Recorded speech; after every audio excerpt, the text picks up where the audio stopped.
Du kommer til at høre mig brokke mig i 3 måneder. Fordi nu snakker vi om vejret, så jeg skal lige så lige rykke den her, inden vi går i gang. Nu, podcasten er begyndt mig. Nå, men så rykker den her lige ud. Det var ligesom, du sagde, du havde set den sidste podcast. Ja. Okay, nej, du rykkede på din mikrofon, så tror jeg. Ja. Det er virkelig varmt, og det er lort. Nå, velkommen til. Hvordan er vejret? Det er fordi, det er varmt, og det er lort. Ja. Det er derfor, det var en hurtig intro, fordi jeg brokkede mig lige før, uden vi optog. Men så snakker vi om vejret, og det må jeg jo ikke gøre uden for podcast. Nej, det er faktisk sådan bandlyst. Så vi har allerede clarified, hvordan vejret er. Hvad er der? Dejligt. Jeg kan dejle dig, okay. Det er sjovt, de hovedet rykker sig, fordi de burde jo bare blive, hvor de er inde. Ja, det er fordi, de nok ikke er så faste. De er nok meget løse. Det gør man. Herregud. Ja, vejret. Vejret. Whack as fuck. Ja, og vejret lige nu. Tropisk klima. Ja. Når vi kigger ud, utrolig, gråt, og det regner en lille smule en gang imellem. Og så kan det bare mega varmt, det vil sige, det er super fugtigt og ulækkert og fyføje. Og det er sjovt, jeg føler det lidt dobbeltmoralsk, fordi når jeg har været i Grækenland og Tyrkiet og sådan noget, sjovt nok varme lande også, der også har en lidt højere luftfugtighed, så har det været okay. Men jeg ved ikke, om det er fordi, at det er så varmt, at det lidt udligner, at det er virkelig fugtigt. Du ved, så har du så varmt, så det faktisk... Jeg ved ikke, men der er et eller andet ved dansk varme med høj luftfugtighed, der er jo whack. Jeg ikke kan lide. Det er sådan lidt klistret, sådan lidt clammy. Ja, men det burde det vel også være bare i andre steder, hvor det er mere varmt. Men det ved jeg ikke, om der kan være et eller andet der. Ja. Men der er et eller andet ved det danske. Det er fordi det her, det er det sikre, det er det hjemlige, du ved. Det fucker med... Så kommer der lige noget spotlight på. Ja, det er rigtigt. Men ja, det er... I don't know. Jeg er ikke værmeteorolog eller vejrekspert. Nej, hele vores podcast er en shame. Ja, og bare roligt. Jeg ved godt, I sidder og går amok derhjemme og tænker, sidder de og drikker kaffe i den her varme? Nej, eller jo, eller ja.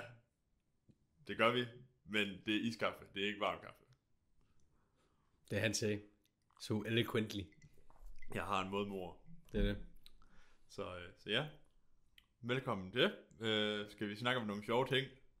Ja, skal vi. Nu er der lige lidt tid også, hvor vi har en normal flow på podcasten, ikke også? Ja. Eller i hvert fald større mulighed for at optage, uden at det er i weekenden også. Ja. Hvis det går helt. Så nu kan det være, det bliver godt lige et stykke tid. Nu er det godt. Ja.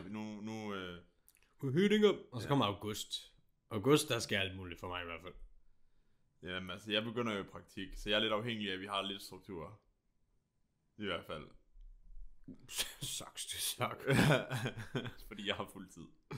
Men du er så i weekenden, du er fri, eller hvad? Det er kun weekenden, jeg har fri. Og du må ikke arbejde hjemmefra. Kunne det ikke være sindssygt? Jeg må nogle gange arbejde hjemme fra fredagen, hvis det er muligt. Det er lækkert nok. Men så igen, skal jeg også jobbe stadig arbejde. Så ja, der bliver lidt afhængig af fleksibilitet, eller mangel på on your part. Og det er hvornår du skal i praktik? Det er så fra august, og så start august. 11. Okay, fint. Ja.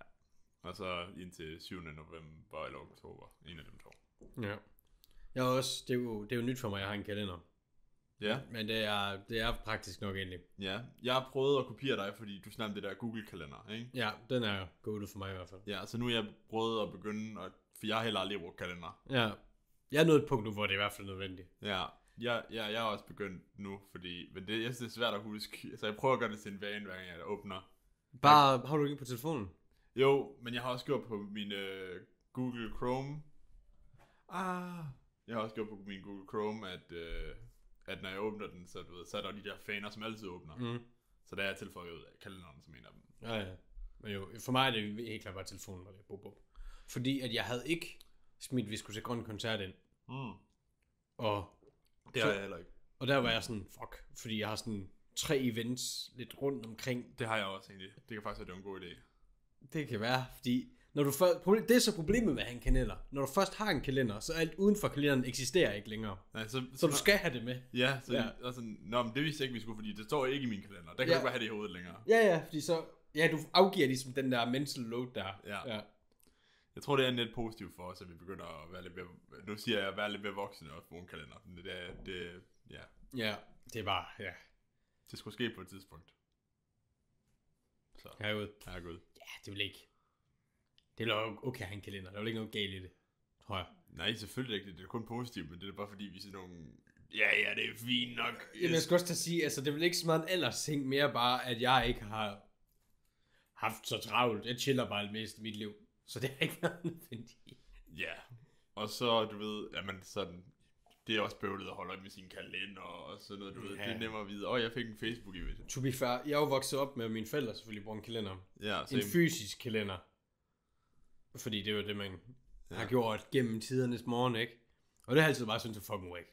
Så skal du sådan til at navigere rundt, og så er der sådan ikke ret meget plads til at skrive på. Ja. Og så tror jeg har haft sådan at kalender er upraktiske, indtil det digitale det kom.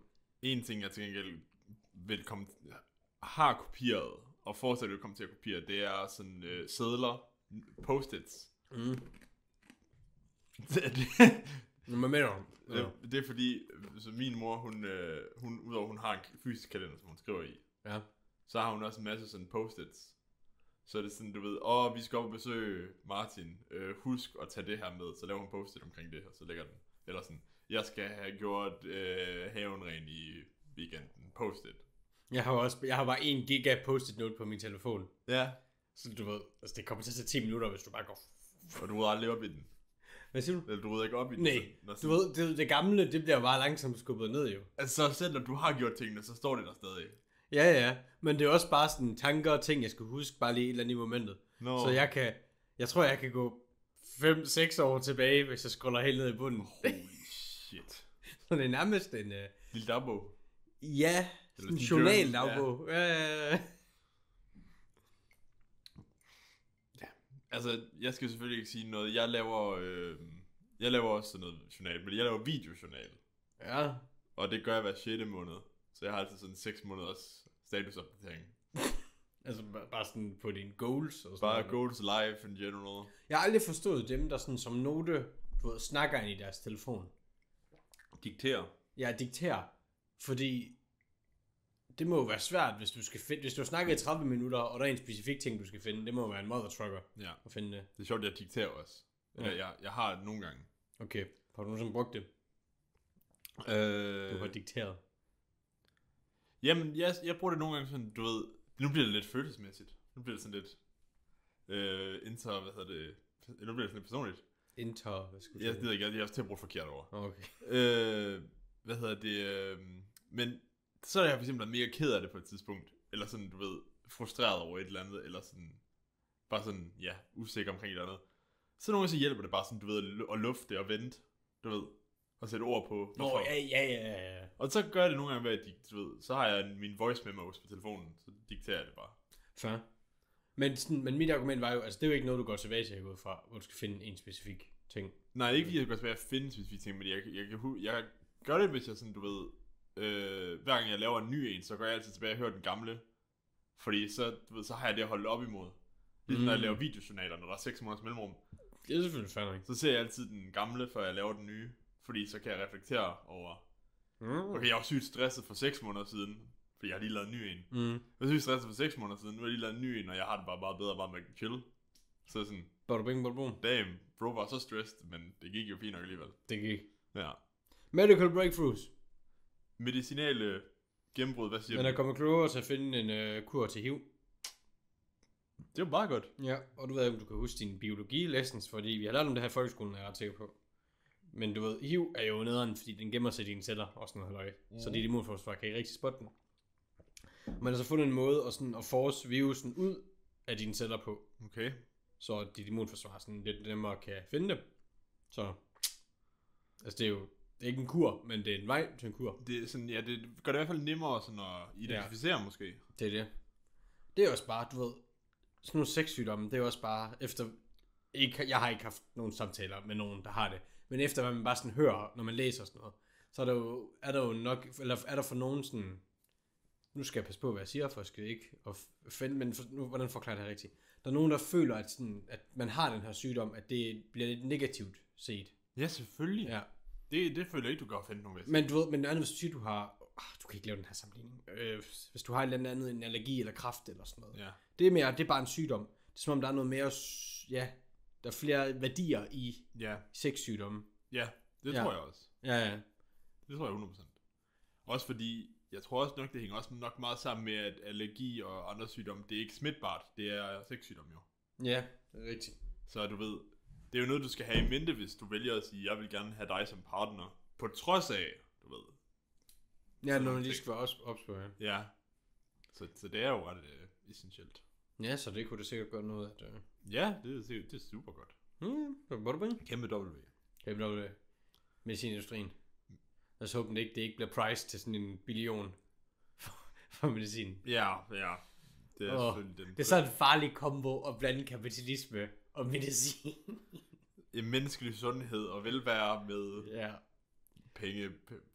Fordi i en ideel verden er det jo cool nok, at der er konkurrence i at lave det bedste medicin. Ja. Ikke ideelt nok, at der er monopol på at have medicin til folk. Ja. Sådan ideen bag kapitalisme, i forhold til, at det er det bedste, dem der laver det bedste, som vinder. Ja. Den i tanke... The invisible hand of the market. Den tanke er jo god nok, men det, igen, sådan ser virkeligheden desværre bare ikke altid ud. Nej, det er så... Ja, det er sådan, du ved, hvad nu alle planer blev udlagt på first contact, eller hvad det man siger med krig og sådan noget. Det er også det samme der, altså ja, sure, men nej, fucking folk, korruption, ting, selv folk er selvisk. Det er det samme, og nu skal det skal ikke være sådan en idealistisk movement podcast det her, men det er jo nej, du må godt trash talk kapitalisme, det kan jeg simpelthen ikke være. Nej, det var fordi, jeg også vil trash talk nogle af de andre. Ja. Præcis, sådan, du ved, det er de samme folk, der siger sådan, at kommunisme er meget bedre. Ja. Hvor det var sådan, altså, der er sikkert nogle idémæssigt, du ved, koncept giver sikkert god mening, men vi har jo bare nogle praksiseksempler på, at det jo måske ikke... Som du siger, jeg er i konceptet, fordi i praksis så er det, okay, vi skal alle sammen være lige... så nu er vi alle sammen lige om pengene, og staten er ligesom... Jeg er for staten, og jeg styrer pengene, vi alle sammen er lige om. Det er vel jo... Men det er du er nødt til at have en ledningsform. Det kan jo ikke... men det betyder så bare, at der er nogen, der får fucking meget magt, og så er du næsten over i noget diktatur, eller hvad? Ja. Men ja. Men der er jo nogen i Rusland, der savner kommunismen. Sådan dengang du bare havde arbejde, og at det fungerede til et vist punkt. Det er jo også sygt et eller andet sted. Ja, men i forhold til, hvad du har nu, altså sådan, hvis du følger sådan, jeg tror, det er jo, hele ideen er jo, okay, nu bliver det her skal vi nok ikke gå for meget ind i, men hele ideen er jo, at middelklassen bliver undertrykt. Så man ikke snakker om underklassen, altid middelklassen. Men du er blevet undertrykt kapitalisme, så kommunismen skulle jo være for dem. Men herregud. Det er en meget, meget nuanceret debat. Ja. Hashtag, hvad er det, vi har i Danmark? Vi har et sociodemokratisk. Ja, det tror jeg, det er ret det, der hedder. Ja, fordi at vi bliver kaldt socialister, men det er vi ikke. Nej. Vi er sociodemokrater. Ja. Demokratisk samfund. Yes. Det fungerer. Nogenlunde. Ja. Og jo, jeg vil gå sådan og sige, jo, det fungerer. Fordi de ting, vi brokker os over, det er ting, der er, du ved, nice to have. Ja, at vi er i en verden, hvor vi kan bruge, hvor det er det værste, vi har brugt os over. Ja, lige præcis. Ja. Folk, der siger, at det, det ikke fungerer på sådan et plan i Danmark, de skal lukke røven. For det gør det. Ja, modsætning til andre steder i verden, lige nu vi ikke skal komme ind på, der sker alt muligt halløj. Ja. Det fungerer, det at vi kan brokke os over, at der ikke er nok børnehavepædagoger eller sådan noget. Det er en meget rar situation at være i, end at diskutere, hvorvidt at vores børn får mad i morgen. Ja, præcis. Ja. Nå, den skal vi er positiv podcast, så der skal videre fra den her. Nok om det. Nok om det bøvl, altså. Ikke flere af de fjollehistorier. Fjollehistorier. Men ja, du tog faktisk også en af de ting, jeg havde på bingo-kortet med... Nej. Nå, okay. Det var sådan meget, god levering. Nej, det var faktisk det med vejret. Fordi der er jo... vi har jo lige først for et par uger siden haft en masse dårlige dage med regn og gråt vejr. Så de sidste 4 dage, der har vi haft fantastisk solskin, og det har været super dejligt varmt. Og nu kommer vi over i det her fugtige junglebogen vejr. Ja, junglebogen vejr. Ja. Og så, da jeg så læst herop, så kan jeg jo så meddele, det så kommer så nok til at være bagkant, for jeg lytter, men at det MI, tror jeg de hedder, de havde meldt, at der ville komme, sådan kæmpe skybrud de kommende dage i Aalborg. Så vi kommer også til at få en helvedes masse vand nu. Bare lige for at cherry on top. Så vi har haft, den sidste måned har vi haft sådan 3-4 forskellige vejrsituationer over en periode. Ja. Igen bare for fucking dansk vejr. Halleluja. Ja. Men i forhold til så de 4, vi har haft, hvad vil du så helst? Vil du helst, at vi bare har regn hele tiden? Eller vil du helst have, at vi bare har sol hele tiden, sådan du ved? Jeg tror, for mig, du stiller et forkert spørgsmål. Jeg rejecter din præmis. Ja. Jeg tror, temperaturen gør meget. Ja. Koldt med sol er goated. Det er godt. Fordi så er det sådan, det er lidt koldt i skyggen, men så er det faktisk dejligt nok i... Men omvendt, hvis det har været varmt i lang tid, du ved, sol og tørt i lang tid, og det så regner, så er det altså virkelig fedt at gå en tur. Eller sådan, du ved, jeg ved ikke, om du sådan, i en skov, det dufter anderledes, når der kommer regn efter lang tid. Men ja, hvad var de spørgsmål igen? Hvis du skulle vælge en af de 4 situationer, vi har haft her på det sidste. Ja. Amazonas, skybrud hele tiden, sol hele tiden, eller kedelig grå hele tiden. Er det så kedelig grå? Kedelig grå? Ja, den er sådan mest neutral måske. Det tror jeg. Det ved jeg ikke. Hvis du kan skifte mellem kedelig grå og sol, tror jeg. Ja. Fordi, nu ved jeg godt, at I får ikke, man får ikke et helhedsbillede af os, Martin. Vi bliver jo en figur, en karakter, den måde vi fremtræder på nettet, i stedet for et helhedsholistisk billede. Så sol er faktisk ikke super nederen. Det er ret vigtigt for, at vi kan overleve på jorden. Det vil jeg godt acknowledge. Okay. Ja. Så det er okay med solen en gang imellem. Okay. Men whack, hvis det er sol hele tiden. Ja. Tak for at komme til min podcast. Ja. Det er faktisk ikke kun din podcast. Det er faktisk også min podcast. Nå, hvad laver du omkring her? Jeg er bare glad for at være her. Ja, det er hårdt arbejde. Ja, det er hårdt arbejde. Ja. Men det er også sjovt. Nu sad jeg lige og reviewede sidste podcast afsnit. Sidste gang, der snakkede vi omkring det med, at vi var ved at være over i eksamenerne. Ja. Det var vi jo bare ikke. I sidste weekend. Det er der. Ja, det var vi da. Men er du færdig med alle eksamenerne? Nej, vi var ved at være færdige. Ja, det er selvfølgelig rigtigt. Fordi fordi nu har jeg skrevet sådan, du ved, eksamen og spørgsmålstegn, fordi er du færdig nu, eller har du en mere? Jeg har sommerferie. Du har sommerferie nu. Jamen, så er vi færdige. Det er før vi er hooray! Vi er færdige. Og det gik godt sådan... Det lyder virkelig følelsesvis, at du prøver at fiske lidt nu. Vi vil prøve at starte samtale. Ja, det gik fint. Ja. Hvornår? Ja, det var fint. Altså, ret nok at blive færdig. Det er jo sådan lidt... Du har lige den der periode på 2 uger, hvor... Det er faktisk rart nok, fordi at du kommer til at blive så obsessed med eksamener, at du ikke skal bekymre dig om resten af dit liv, hvis du giver mening. Du har sagt sådan, okay, jeg rydder ikke op, før jeg er færdig, og bla bla bla, og vask tøj, og alt muligt andet long-term goals, og planlægning til sommerferien. Ja. Det gemmer jeg væk. Men så når du er færdig, så har du lige 4 timer, hvor du er sådan, freedom. Og så kommer alle de andre responsibilities tilbage igen. Ja, så du har postponet. Ja, præcis. Ja. Jamen, jeg føler også, det rammer som sådan en truck, når du bare, du ved, zoner ind på eksamen, og så når du er færdig med eksamen, så rammer du bare lige resten, du ved, du har tilsidesat. Altså, i går havde jeg egentlig hårde dage, sådan bare rent frustrationsmæssigt. Fordi med at få trænet, lave det jeg laver, rydde op, og også lave lidt kursus og sådan noget andet, der. Sådan, det var reelt hårdere, end at have eksamener. Fordi, jeg ved ikke, hvordan jeg skal formulere det, men du ved, det er bare en ting. Det er bare det eneste, du gør, og så drikker du en masse kaffe, og så læser du lidt. Ja. Her skulle jeg sådan, du ved, tænke over alt muligt. Tage stilling til noget. Stilling til ting, ja. Du skal ikke på samme måde tage stilling, du skal bare huske ting. Observere. Observere og huske ting til eksamen. Ja, absorbere, ja. Men du ved, hvornår er det, I begynder igen? Så hvor længe har du sommerferie? Jeg har jo uni-sommerferie, så det er jo til den 1. september. 2. september. Ja. Men synes du, det er... nu har du jo gået på uni nogle år. Synes du, det er worth og trade, du ved, lidt mindre ferie resten af året for den her lange sommerferie? Ja, den er også svært, fordi jeg har jo også nogle gange ferie på andre tidspunkter. Jeg tror, det er meget, meget forskellige. Fra studiet. Ja, det er lige så meget om forelæseren siger, de gerne vil have ferie. For hvis de gerne vil have ferie, så skal du ikke møde op til et forelæsning, og så er du også ferie. Ja.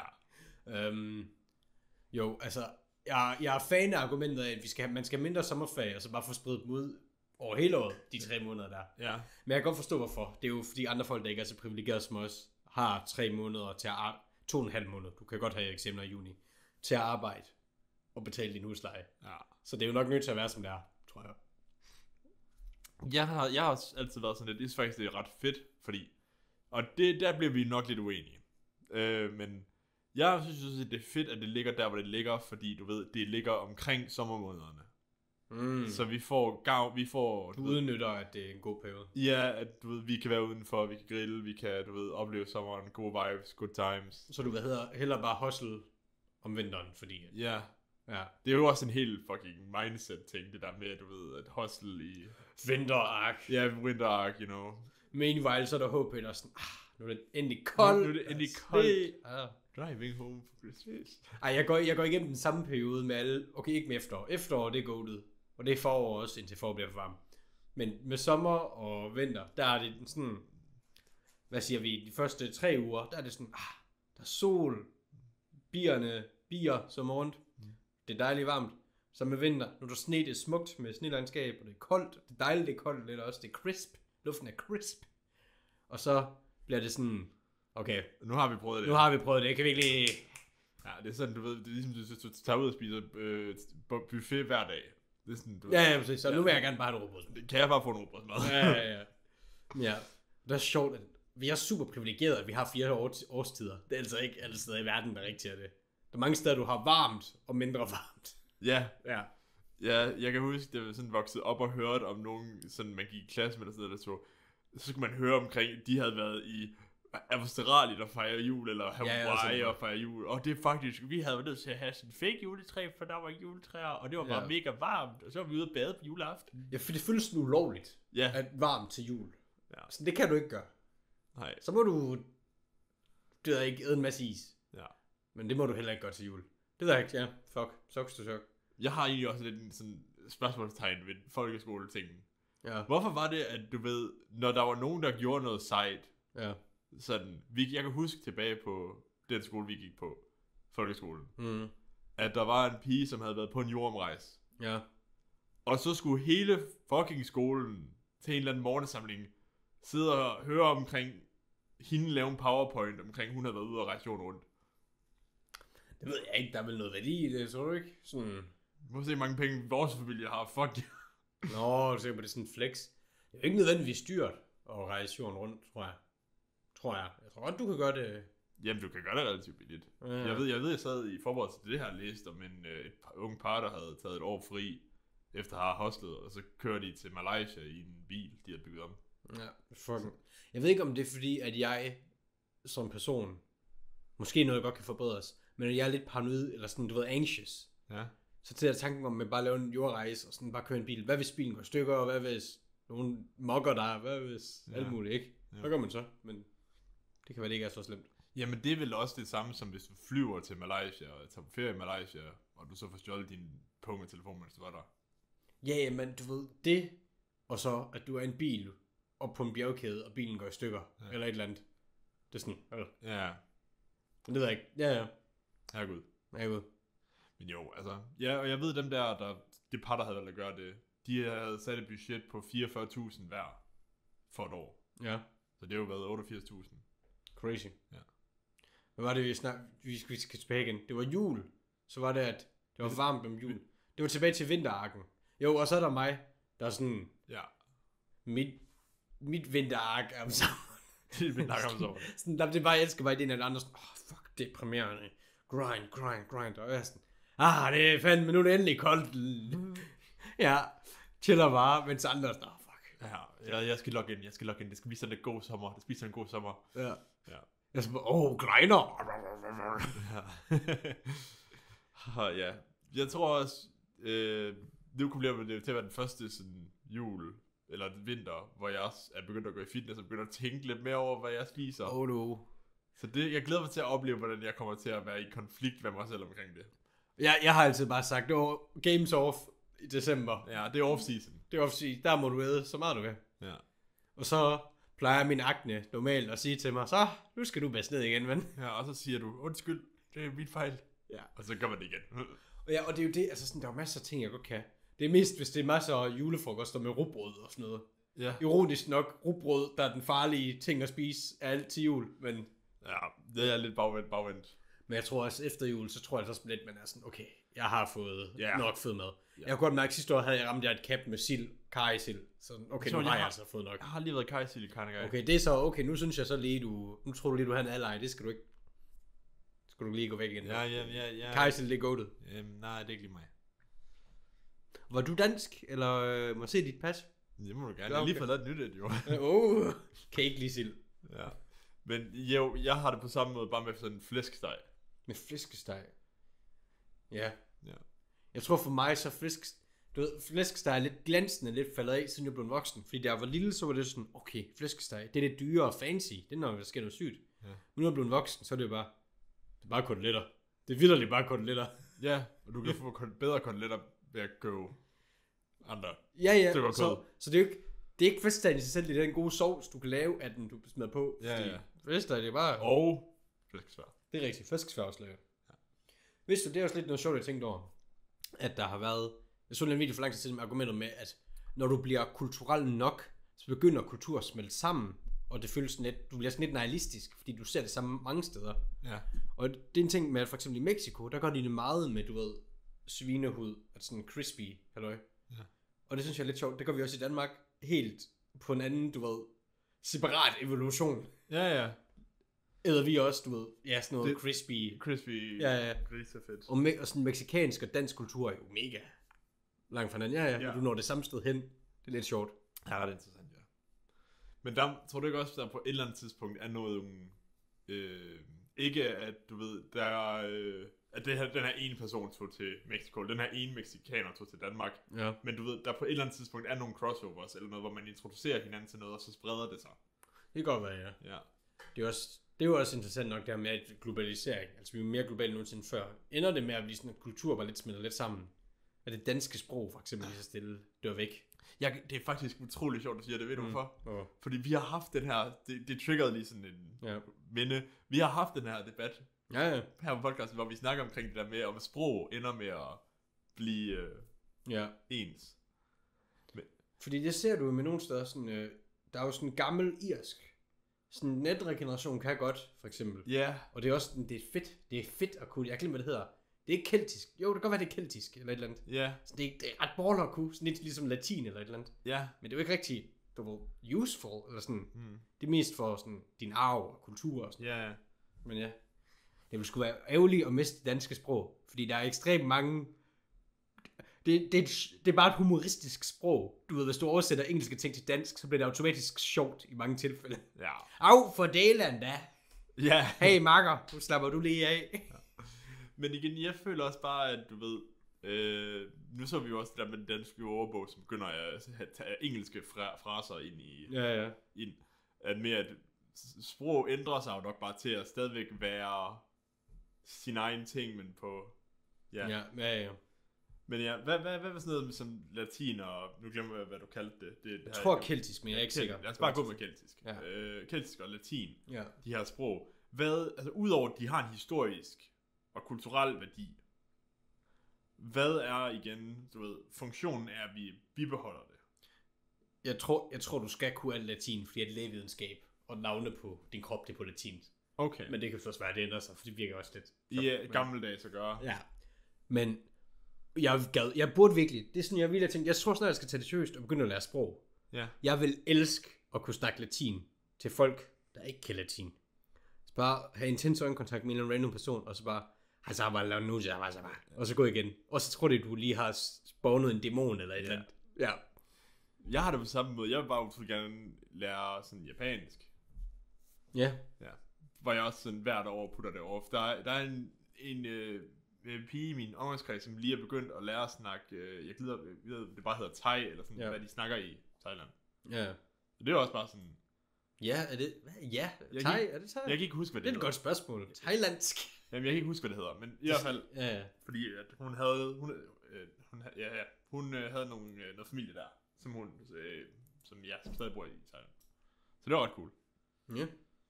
Og så var hun på sådan en aftenskole, og så tænkte jeg sådan, det skal jeg sgu da også bare gøre. Og der er det jo vigtigt også noget, det jeg har forstået, jeg har kigget lidt ind på sådan, der er jo folk, der sådan lærer et nyt sprog på 3 måneder og sådan noget, og har lavet video med, hvordan man gør det. Ja. Og det er også det der med, at sådan noget som Duolingo er lort. Ja. Fordi der lærer du bare ord. Men det er ikke sådan, du lærer et sprog. Det er ikke sådan, en baby lærer at snakke sit første sprog. Jo. Nej. Det er, at du bare konstant bliver eksponeret til sproget, og begynder at fange lidt. Og sådan, okay, når du bruger det ord, med det ord, jeg godt kender, så betyder det jo nok det der, og du ved, at du ligesom danner der sådan det her net. Ja. Så Det er jo det samme. Vores forståelse af engelsk er jo ikke kommet... Det er kommet af Minecraft-videoer. Kommet af brugen af det og eksponering til det. Det er jo ikke kommet af den engelsk undervisning, vi har haft. Det er så sjovt, du ved. Jeg har jo fået konstant altid med stavelse. Sådan 4 i skriftlig dansk, og max 7 i mundtlig dansk. Ja. Men engelsk, mundtlig og skriftlig, selvom det er bare et andet sprog, men princippet er det samme med sprog. Det er altid bare, dem har jeg acet, altid. Det har altid været så god til. Jamen, det er sjovt, jeg har det præcis været med. Jeg har aldrig fået gode karakterer i dansk. Shout out til Captain Sparkles, og Anne Venom, og alle dem der. Nu skal jeg passe på efter nogle Minecraft-YouTuber, man nævner, for det er jo nogle af dem, der lidt ikke er et godt sted. Det er et minifelt. Ja, det er et minifelt. Men ja, så ja, shout out til Minecraft, OG's. Ja. Skud til internettet, fordi det er jo internet, der har skabt vores forståelse. Jeg så, hvad var det? Var det spansk? En streamer, der sagde, at han lærte spansk ved at gå ind på spanske Fortnite-videoer, og så læse kommentarerne. Og det, jeg vil gerne prøve det også. Jeg synes, det lyder som en fucking sjov måde at gøre det på. Ja. Jamen, jeg tror også, du kan jo lære sprog på mange måder. Jeg tror også ultimativt, og det er nok ikke kun med sprog, det er jo med alt, du gerne vil lære. Det handler om at finde en fremgangsmåde, der er holdbar for dig. Det er det ikke, fordi at, hvad kan man sige, du kan lære meget, bare sådan, hvordan forklarer jeg det her? Du ved, en ting er, at du lærer noget by the book, og bage for eksempel, at du skal gøre det, når du skal også der, men du kan jo totalt meget godt gøre det på din egen måde. Ja. Men så oversætter den måske ikke så godt, hvis du skal til at forklare det. Så du ved, at lære spansk på din egen måde, er måske fint, hvis du skal snakke det, men hvis du så skal til at skrive og sådan følge en struktur, så kan det være, at du er nødt til at gøre det by the book. Men hvis du bare vil snakke sproget og forstå det, så tror jeg, du kan gøre det på 100 forskellige måder. Ja. Uden helt at kunne reglerne, så at sige. Ja. Jamen det er også det, altså du kan jo komme utrolig langt. Jeg så, og det er helt tilfældigt, sådan en eller anden en streamer, som lavede meget mad på stream. Ja. Og hvor de havde en gæst inden, som var sådan, jeg vil super gerne lære at lave mad, men du ved, jeg har ikke en kokkeuddannelse eller sådan noget, du ved. Ja. Hvor vedkommende, som havde streamen, også bare sagde sådan, du ved, det faktisk handler ikke så meget om, at du har en uddannelse, du ved. Hvis du bare forstår sådan, du ved, de 5 smage, eller sådan 5 nogle grundprincipper, så er det, som du siger, bare egentlig fri leg. Ja. Og det er det farlige ved at bage, fordi bage, det er kemi. Der er du nødt til at følge opskriften, ellers så fucker det helt op. Men at lave mad, ellers så er det bare... Kast det ting sammen, med nogle krydderier i. Skulle lige have min rangliste af sprog. Det har jeg lagt mærke til ved mig selv. Det er det mest ikke universelle ting, jeg gerne vil lære. Jeg vil gerne lære, fransk. Ja. Bare fordi det er ret fedt at kunne fransk. Jeg vil gerne kunne lære skotsk. Ja, skotsk. Og så galaisk. Ja, altså ikke keltisk. Ikke keltisk, irsk. Ja, det er sjovt, det hører jeg aldrig. Jeg tror, at fransk er den tætteste på at være sådan fair, eller sådan normal. Ja, og det er jo også, men det er jo ikke overhovedet universelt heller.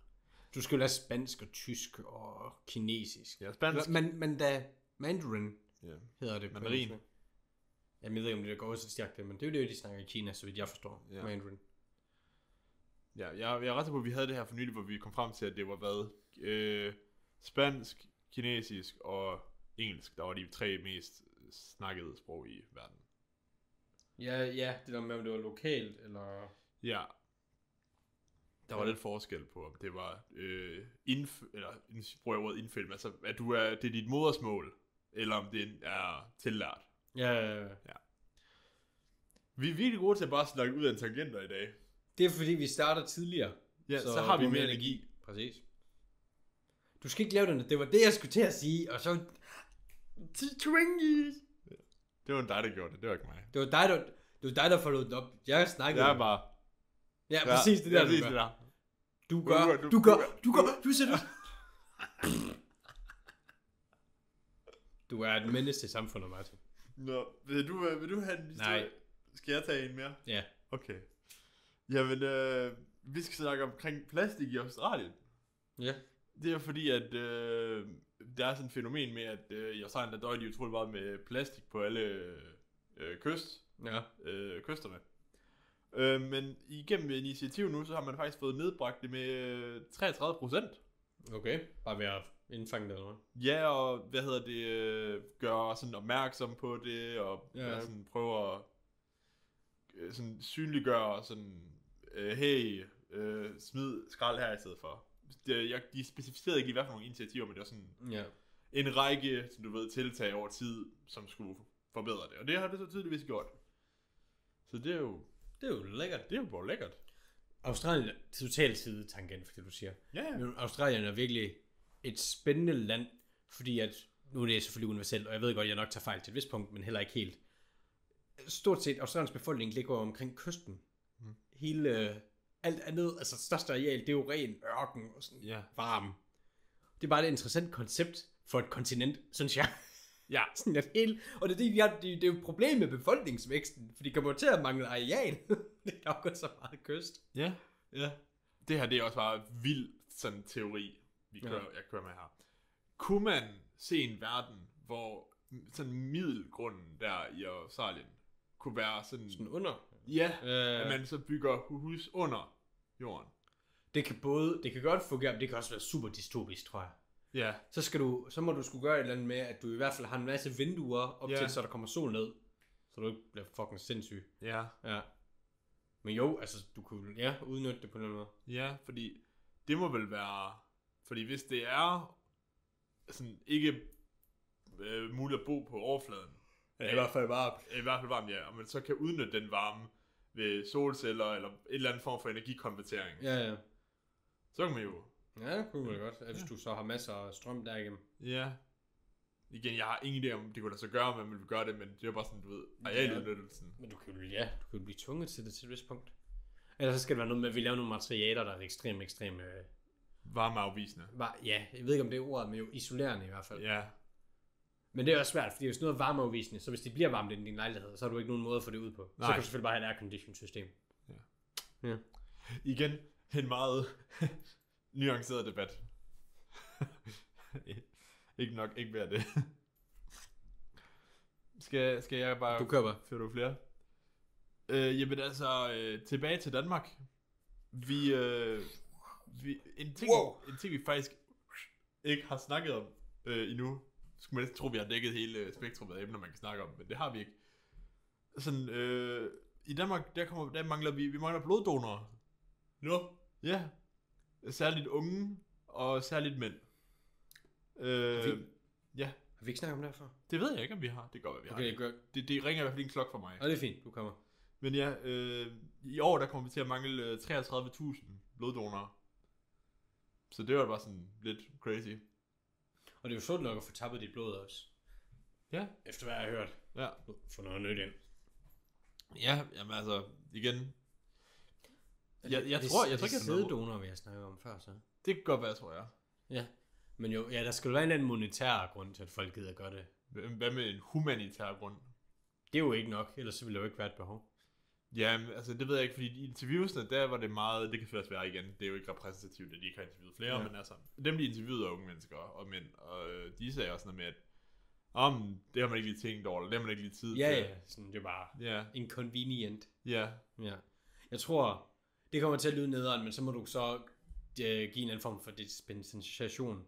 Men folk, der har en sjælden blodtype, eller sjældent blodtype, synes jeg sådan, ikke skal tvinges, men meget, meget, meget stærkt anbefales til det, og så kunne man måske få penge ud af det, eller et eller andet. Ja. Fordi nogle blodtyper er ikke specielt brugbare til sådan alle. Nej. Jeg ved godt, det er sikkert godt nok at donere blod lige meget hvad, fordi blodet vil altid kunne bruges. Ja. Men der er jo nogen, der har blodtyper, der kan, det ved jeg ikke, hvor meget du kan til det her. Ingenting. Okay, men der er nogle blodtyper, kan ikke bruges til ret mange andre mennesker. Mens andre har en lidt mere sådan en blodtype, der kan bruges til mange mennesker. Ja. Og de er jo selvfølgelig de bedre blodtyper, sjovt nok ikke. Den kan du bruge til flere. Ja. Så de folk måske skulle sådan sige, hey, du kan altså få nogle okay monies, hvis du lige giver os et par liter om måneden eller et eller andet. Men det er jo... Men tror du, det vil gøre det? Fordi sådan noget som... nu igen for at trække den ind som sæddonation. Ja. Det kan du jo få penge for. Men der er det jo en helt anden etik også. Der er det jo ligesom det der med, at, tror jeg, nu kan jeg kun sætte mig ind for mig selv jo, men det der med, at der er et barn, du har kreeret, der render rundt et eller andet sted. Ja, og som faktisk har påkrav af mødes med dig. Det har de ikke. Det er jo hele ideen jo. Jeg er ret sikker på, at... Er det en ny ting så? Det ved jeg ikke. Jeg er ret sikker på, hvad jeg har hørt normalt, det er, at de er påkrævet, når de bliver 18, så de er påkrævet et møde af 1 time med dig, eller sådan noget. Et eller andet stil. Kan det godt være mig, der er blevet bildet. Det kan være, det er blevet ting så, fordi før har det jo været, at du var totalt anonymiseret. Ja. Men det kan godt være, det er blevet ændret. Ja. Jeg føler, at der er... Jeg googler lige, når du begynder at snakke om et eller andet. Okay, men vi var ikke lige helt færdige, tror jeg. Jo, men det der med, at jeg føler, der er forskel på den donation og så bloddonation. Det tror jeg, du har ret i, ja. Ja, det er lidt mindre impactful. Ja, du putter ikke lige så meget i det. Især hvis du ved, det gør der allerede, hvis der er, det er der også allerede derovre med sådan snacks og juice og... Det er der jo blevet nogle Ja, og hvis du så også fik penge for det, så er det sådan... Er du klar, hvor mange fattige studerende du kunne nakke blod fra, hvis du gav dem lidt billig husleje? Eller ja, gav dem noget snoller, og du ved, giv mig et stykke chokolade, hvilket er dyrt nok i sig selv.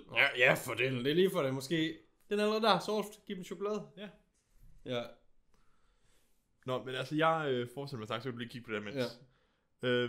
Det er jo faktisk sådan, at der er nogle lokalvalg og sådan noget hister her de forskellige steder, og borgere eller byråd og sådan nogle ting.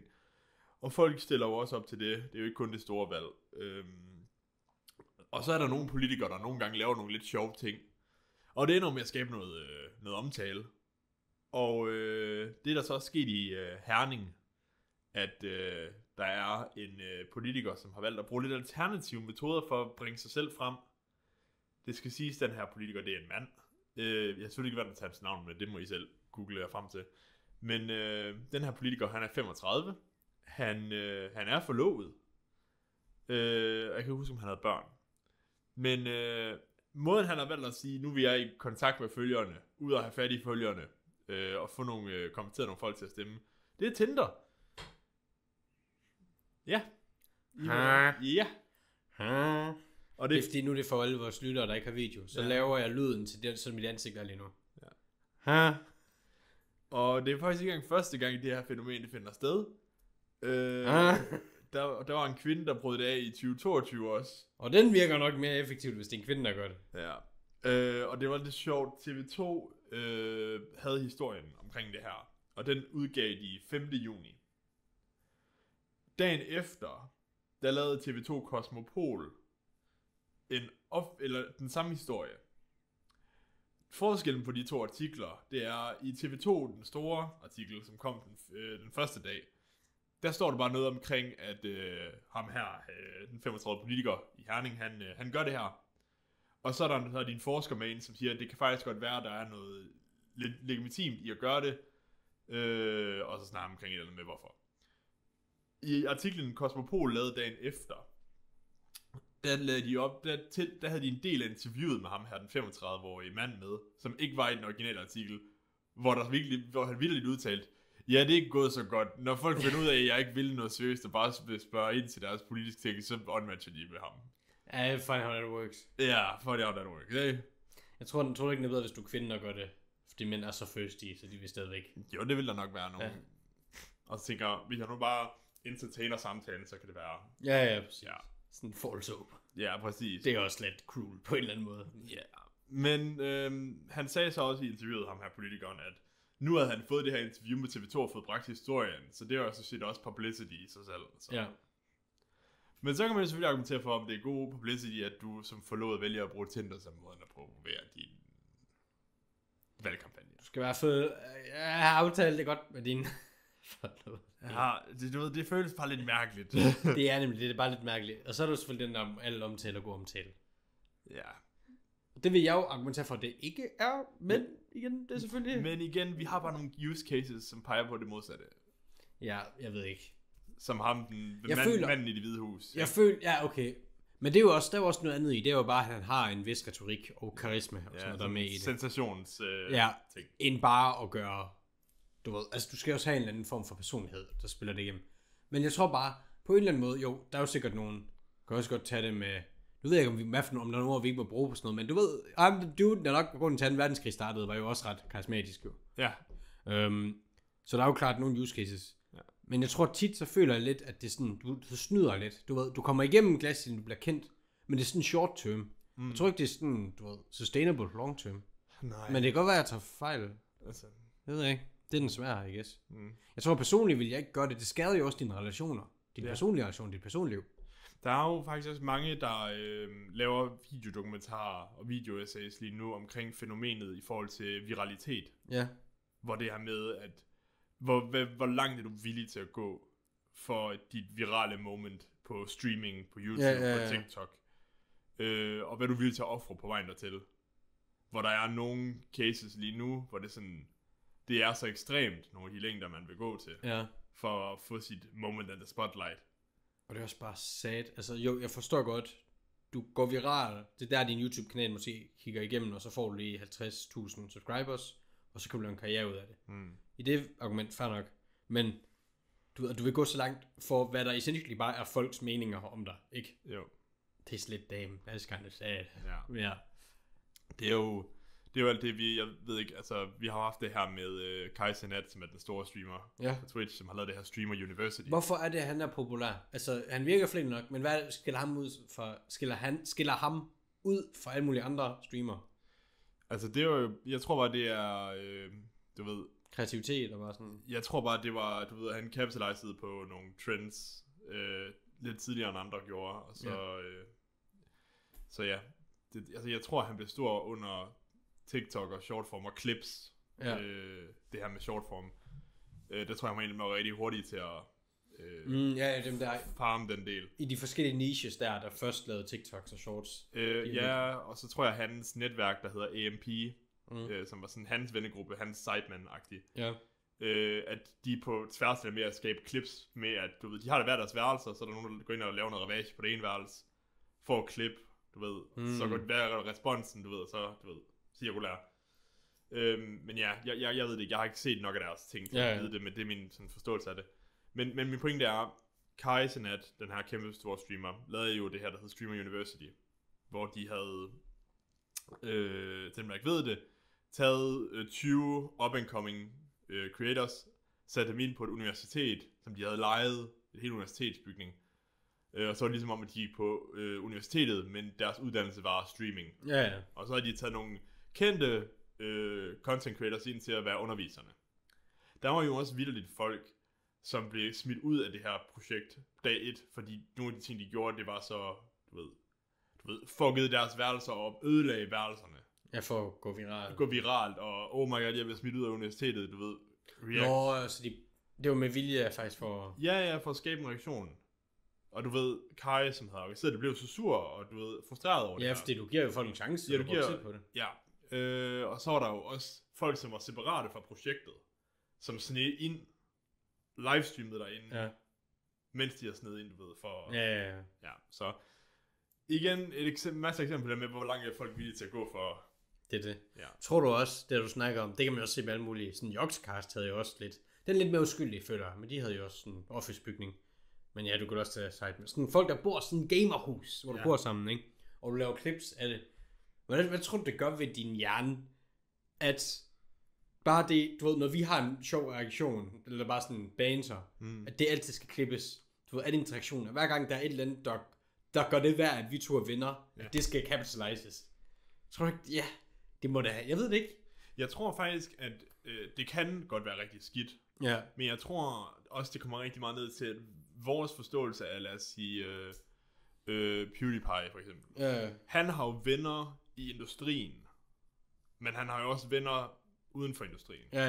Og jeg tror, det er sådan for mange creators. Du har dine venner, som du har fået igennem din platform, og I venner igennem jeres job. Men så du er lidt på arbejde også? Ja, selvfølgelig, det tror jeg jo helt sikkert. Ja, fordi ellers må det være sådan, hvis du bare konstant tænker på de næste views. Og... Jamen, altså selvfølgelig er det nok også en ting. Men, men jeg ved ikke, det leder måske lidt over i, at jeg har også skrevet, at det er jo faktisk også blevet, du opgiver faktisk rigtig meget privatliv ved at blive content creator i dag, i Danmark faktisk. Fordi sidste år, da vi snakker tit om hende, forbrugerombudskvinden, forbrugerombudsmanden, kvinden med len i det her tilfælde, hun, de har jo fastsat nu, at det er ikke vedtaget ved lov, men influencer og content creators content på sociale medier, lige meget om det er markeret som reklame eller ej, så skal alt markedsføringsposts, eller alt posts på Fie Laursens Instagram behandles som om det er en virksomhed, der postede på deres sociale medier. Så det vil sige, alt hun lægger ud. Alt hun lægger ud. Og hvad betyder det? Hvad gør det?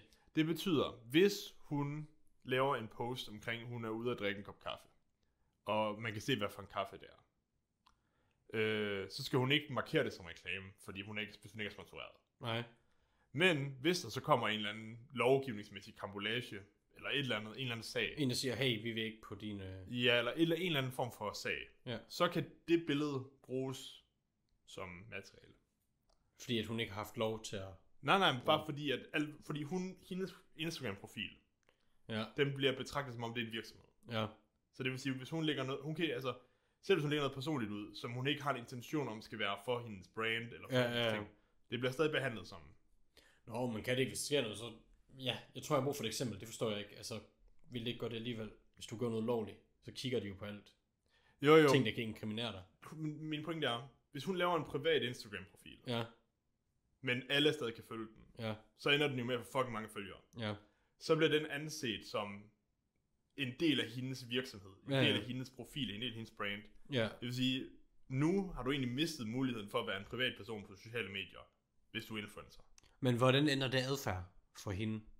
Det er måske bare lidt nederen at sige, du ved, hvis hun har lyst til at lægge noget op, så skal hun altid være klar over, at det kan blive brugt i en, du ved... Og hvornår vil det, at hun lægger et billede op af juleaften, hvornår vil det blive brugt? Det ved jeg ikke, men det er bare, du ved, at du ved, du opgiver retten til privatliv, fordi alt bliver sammensat med dig som virksomhed. Du kan ikke længere uploade et billede på Facebook, Instagram, whatever, uden det bliver sat i konteksten af 4 Laursen virksomheden, i stedet for 4 Laursen mennesket.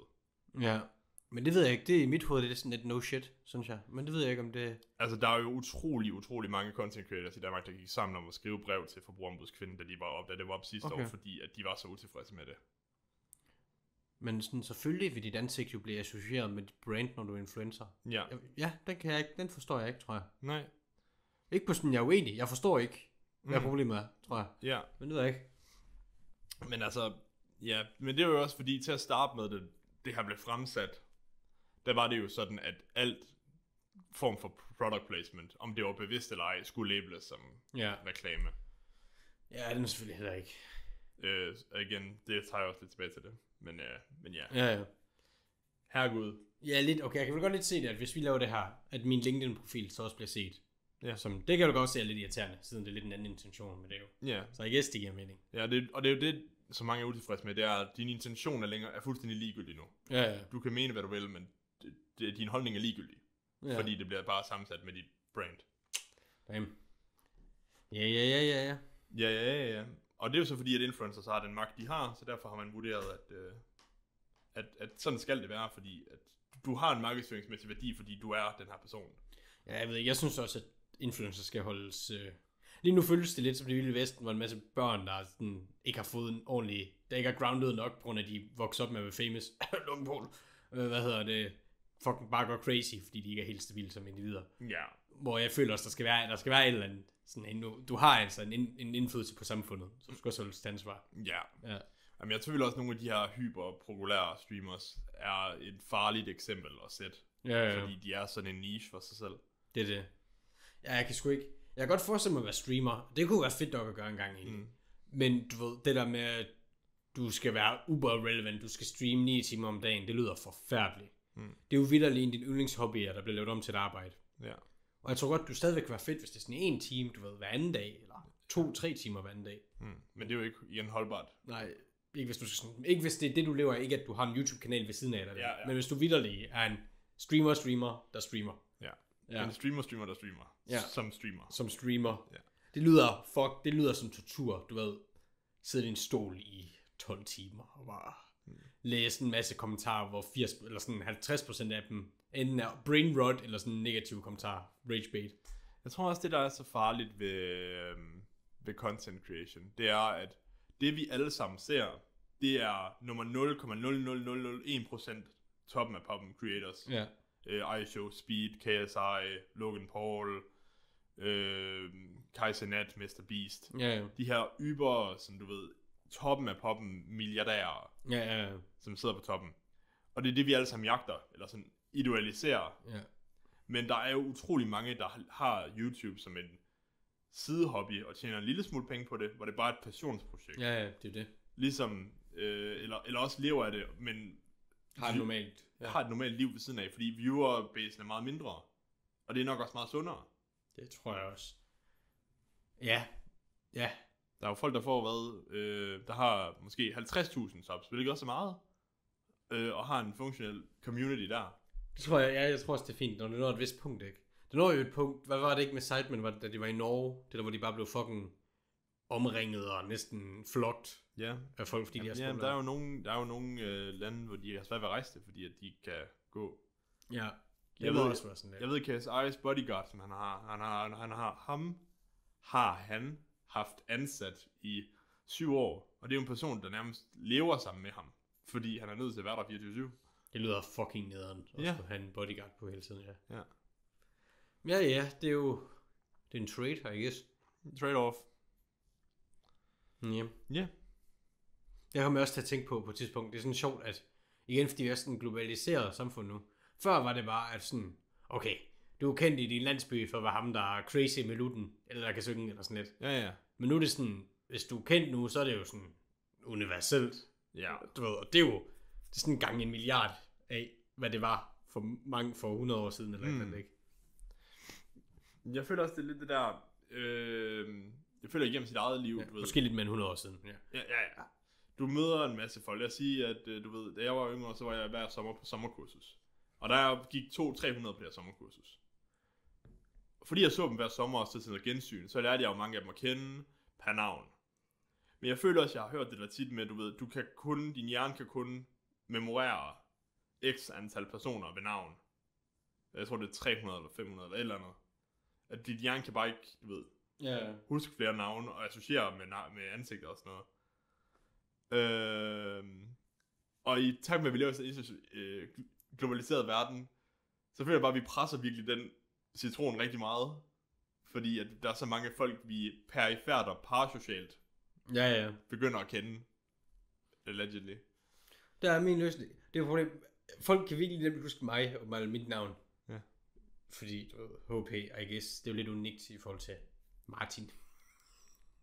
Du skal finde et godt eksempel, så du var lige skudsående. Ja, undskyld til alle os lytter, der hedder Martin. Ja. Men jo, og der er Svend jo bare, hey bro. Ja, det er løsningen. Ja, det er løsningen. Hey bro. Hey bro. Så hvad siger man ved madammer? Hey girlie. Det tror jeg piger gør til piger, det tror jeg ikke drenge gør. Hey girlie. Det kan også bare være din bro, der er ikke grund til at label det som... Nej, så er det, du skal ikke kalde dem chick. Homie. Dude, den er også, den synes jeg er ret universel faktisk. Ja. Så er du bare lidt en surferfyr, hey dude. Ja. Ja.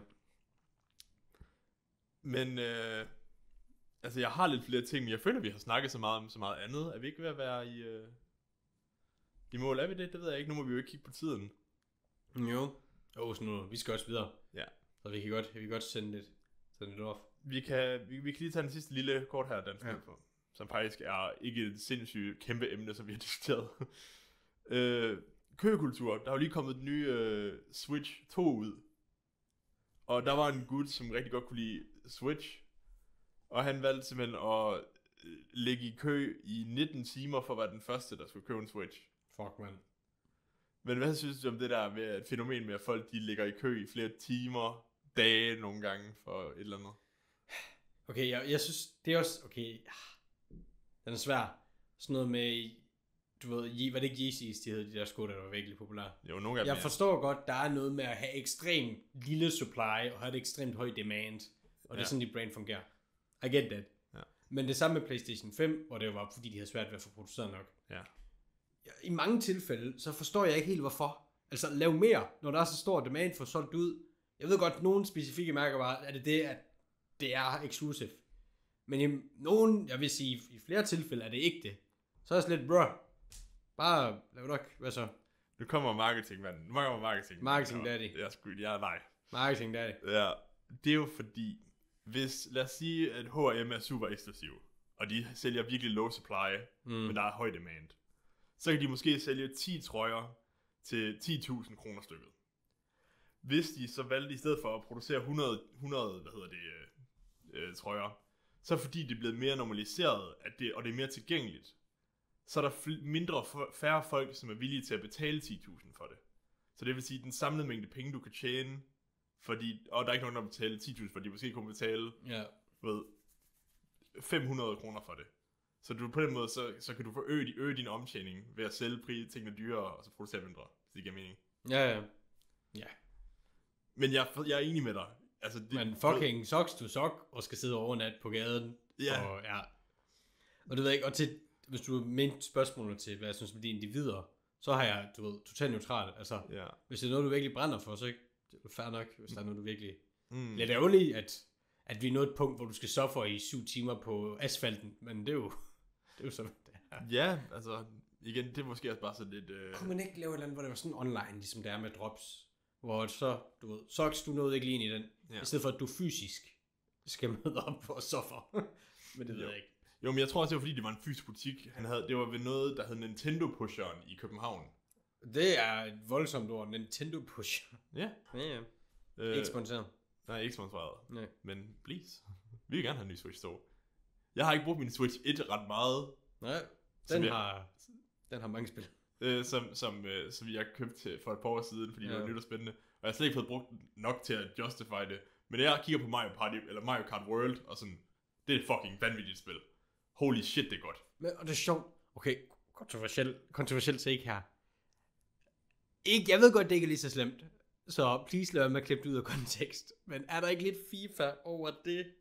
I at det i spillet, altså de har jo perfektioneret Mario Kart spillet. Ja. Især med den, der var før den, der lige er kommet ud. Ja. Så, der blev du seriøs. Ja. Så, er det ikke sådan, er det ikke lidt et reskin? Jeg ved godt, der er lidt mere i, men er det sådan, du ved, 70 euro hver? Hvis det ikke var fordi Mario Kart World var det, men hvis det var ligesom Mario Kart 8, så havde jeg været enig med dig. Okay. Men det, de har tilføjet nu, det er jo det her open world exploration. Jamen, er det ikke bare lidt, du gør sådan ekstra, bare for at træne og sådan noget? Nej, altså, ikke... der er jo sådan Explorer Collectibles og alt muligt. Det er jo sådan en adventure-ting. Jeg har set Donkey spille her i mange timer. Nå, okay. Og har en livestreams ude, eller hvad? Ja, det ligger på YouTube. Med sådan, der ligger 15 timer eller sådan noget. Ja, okay, fair nok. Men det er sådan, det er så vildt. Der er så mange, du ved, det er sådan Zelda-esk, du ved, Explorer. Okay, fair nok. Ja. Det er derfor, jeg er så hype på det. Okay, fair. Ja. Og så er der selvfølgelig alt racingen og sådan noget. Ja. Og så er de også tilføjet Battle Royale Racing. Det lyder ikke crazy. Hvor det er sådan, du ved, normalt er det over 4 races. Ja. Men så i stedet for, at du kører dem, og så er der en pause, så kører du dem bare kontinuerligt. Så næste race leder ind i den næste bane. Og så hvis der er 20 i en lobby, så hvis du ikke kommer top 16 inden race 2, så ryger du ud. Og så hvis du ikke kommer top 10 inden race 3 eller sådan noget. Ja. Og så hvis du ikke er top 4 inden finale-lappet eller sådan noget. Damn. Så på den måde så ryger du ud hele tiden. Crazy. Nå, vi skal faktisk til videre. Hvordan er vejret? Vejret er tropisk, varmt, forfærdeligt. Grå, lidt blåt. Ja. Jeg håber, at sådan, man kunne få noget ud af podcastet. Jeg føler, at vi har sådan snakket meget sporadisk om mange forskellige ting i dag. Ja, men det er fint. Det er alligevel. Det er ikke, fordi folk lytter til podcasten. Det er jo white noise. Ja. Så mens du tager opvasken, og du tænker, kæft, de lyder dumme. Og håber, du vil være færdig med at klippe græs, klippe hækken. God workout session, bro. God workout session. Din biceps ser kæmpe ud. God workout, dude. Ja. Og så ses vi bare i næste uge. Og så skal vi i gang med fade. Du kunne også gjort... Jeg kan altså cutte den der. Ja, du kan jo lade det, så det er fade ned til, vi siger farvel. Det kan vi godt gøre. Ja. Fordi jeg synes, det er forfærdeligt, at du gør hej. Og så fortsætter. Det er virkelig fordi så er det også behind the scenes. Nej, fordi du har jo stadigvæk... facaden er her jo stadigvæk. Nej. Som der er nu, fordi vi optager. Ja, nej. Det er jo ikke... Jo, der var forskel på sådan, som vi er nu, og når du går over og slukker den, hvor vi sådan... God afsnit, vi fik virkelig snakket godt i dag. Vi gik off script. Vi tror jo, at den er slukket nu. Fordi nu er vi sådan lidt, du ved... vi er behind the scenes. Jeg kan se, at den ikke er slukket. Jamen... Se, lige nu opfører du dig, som om, at vi stadigvæk optager. Nej, og det gør jeg også. Nej, du gør. Nej, så snart vi slukker, så er du sådan helt. Det var da meget godt. Vi fik virkelig snakke om andet end bare. Man kan godt mærke, at vi er bedre, når vi optager tidligere. Skal vi slukke og komme videre? Vi skal videre. Se, nu falder masken lige så stille der. Din fucking fake bitch. Så det vil du aldrig gøre, hvis vi ikke optog. Jo, lille quickie. Jo, det vil jeg gøre. Jo, jeg vil gå. Gå op og sluk. Nej, vi skal lave thumbnail. Gå op og sluk. Vi skal lave thumbnail. Dit pæk hoved. Så jeg tager det, hvor du kunne gå det. Færdig, bum, du blev fucking skæmt. Fuck. Og så sidder du, så sidder du tilbage som en businessman. I got it again. Out of the deal, baby. Fuck.